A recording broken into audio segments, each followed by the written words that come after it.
slogans left after Unitarians erased them. I decided to, the best thing to do is to just sort of overwrite the existing slogans, because otherwise it would get kind of confusing if I wrote different slogans.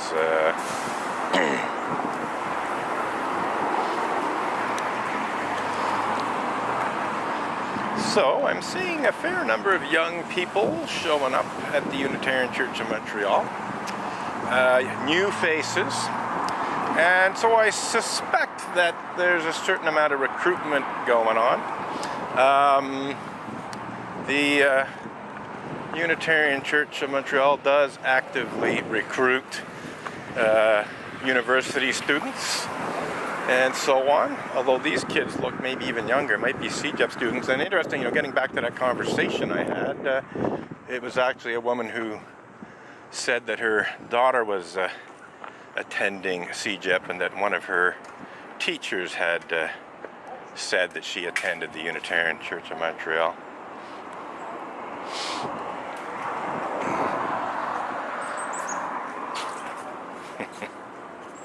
So we got John Inder here, former president of the Unitarian Church of Montreal, who is very, very, very complicit in efforts to cover up and hide such despicable crimes as pedophilia and rape committed by certain Unitarian Universalist ministers, and the cover up and denial thereof by the Unitarian Universalist Association.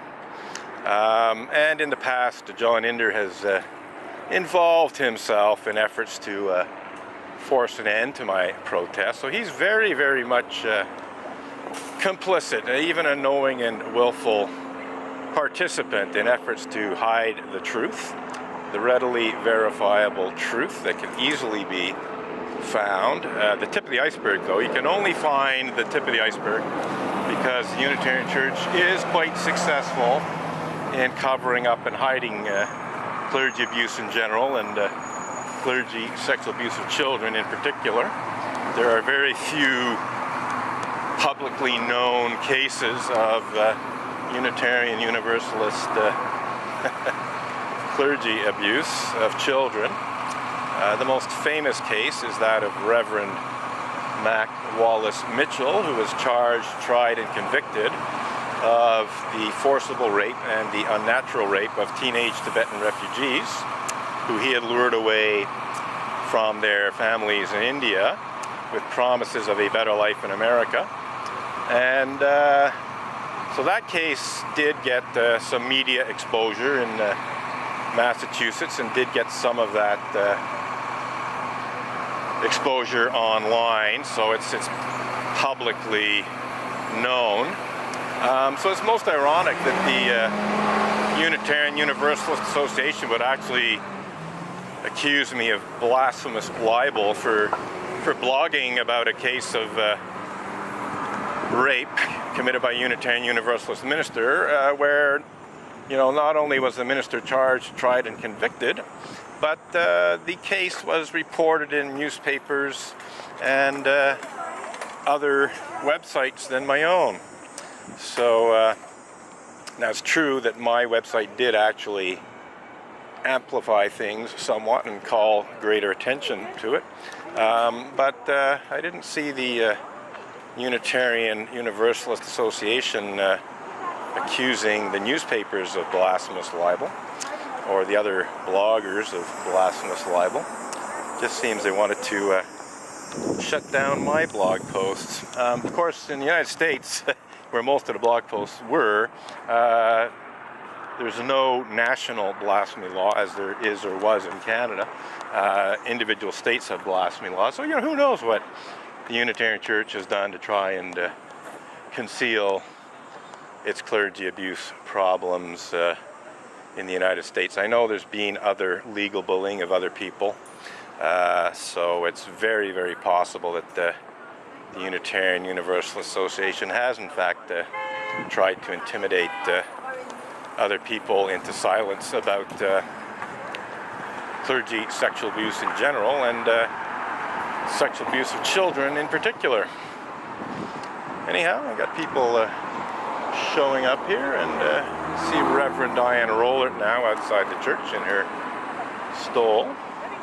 Just going to see what time it is. I know it's coming up for 10:30-ish. I just want to see where we're at. Oh, 10:26, yeah. So we shall come and have a closer look at Reverend Diane Rollert, because I think what she's going to do is lead a tiny little procession into the church, because there's only a tiny little group of people. But starting about a year ago, she started this little thing of leading people into the church in a little procession where they sing a song just prior to the Sunday service. So I suspect that that's going to happen in the next few minutes.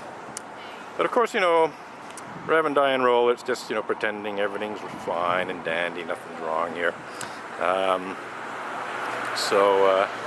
Same goes for John Ender and David Rollert.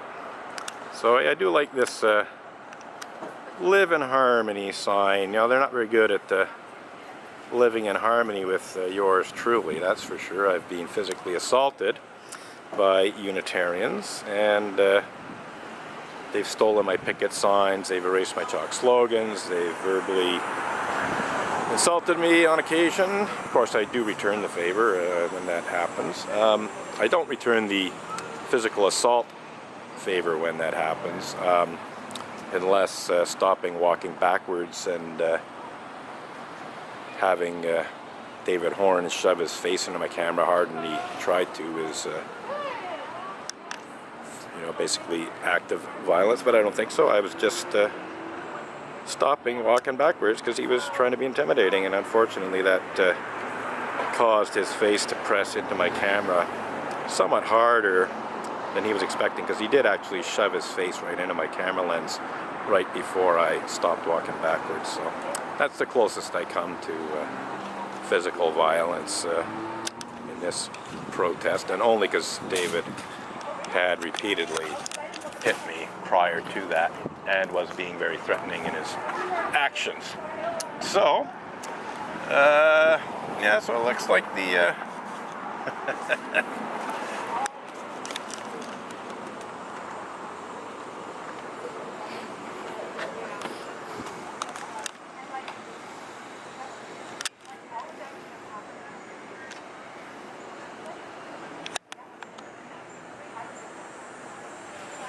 just having a little look here. David Rollert and Diane Rollert and a couple of other people, and I suspect that it's just a matter of minutes before they head into the church.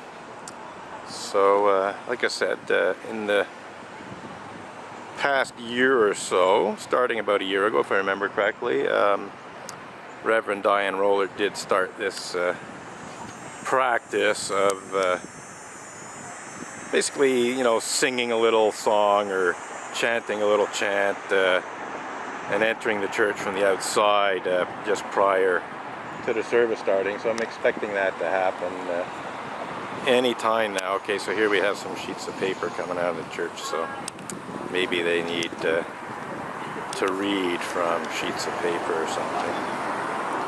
Yeah.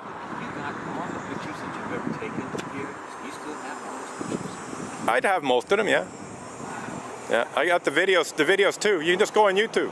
Just Google Unitarian Church of Montreal videos. Yeah. So that's a guy by the name of John. You know, one of the people who actually, if I remember correctly, tried to steal my picket signs. And got a little aggressive about it too. I wouldn't say he outright assaulted me, but he sort of pushed and shoved somewhat in his efforts to deprive me of my picket signs. And now he's just trying to be a bit of a smart ass, I guess.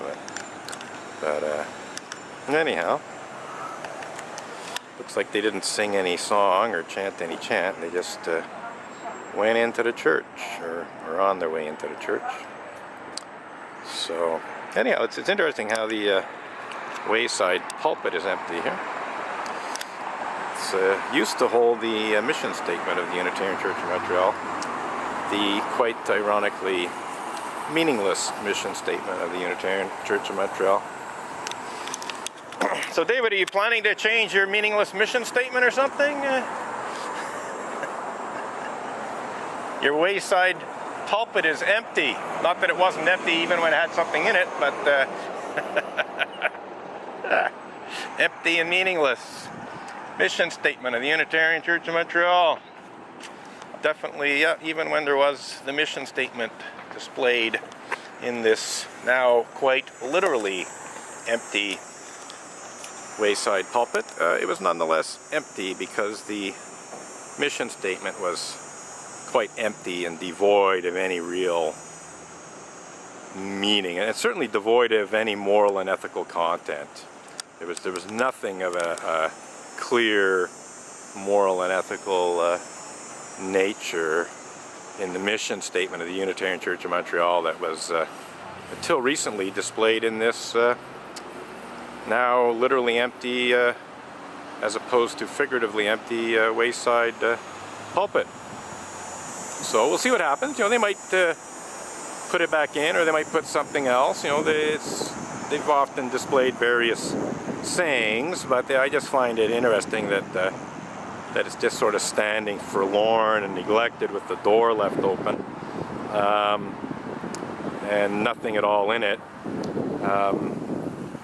It's just kind of sad, really. But what's even more sad is they obviously know, and they've been no effort to fix the problem. But they're really good at not fixing things.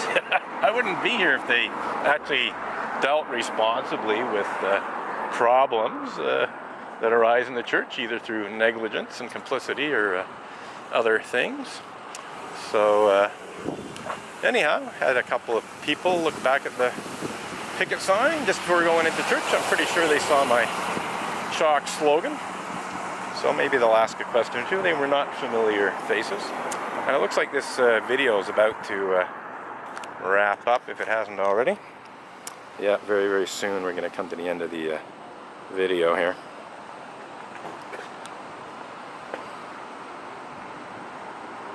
So that's pretty much it for the first half hour of my protest outside the Unitarian Church of Montreal, Sunday, 17th of September, 2017.